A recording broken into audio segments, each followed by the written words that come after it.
Effectivement, il y a différents sons de cloche qui viennent de Washington, mais on pourrait estimer que l'Europe aurait toute sa place, hein, puisque la guerre en Ukraine, des négociations autour de la fin de la guerre en Ukraine, ce serait négocier une architecture de sécurité en Europe. Donc l'Europe a toute sa place et est très légitime.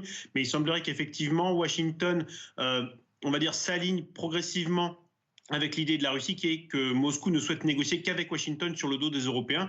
Donc il serait le pire des scénarios pour l'Europe serait qu'effectivement les deux se mettent d'accord entre eux et que finalement l'Europe ne soit là que pour régler la facture. Est-ce que la Russie participe à cette conférence à Munich?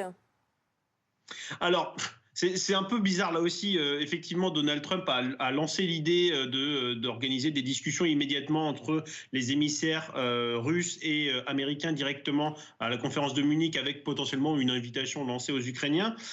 Pourtant, il y a normalement, à ma connaissance, pas de délégation officielle de la Russie à Munich. Donc, je ne sais pas exactement à quoi pense Donald Trump.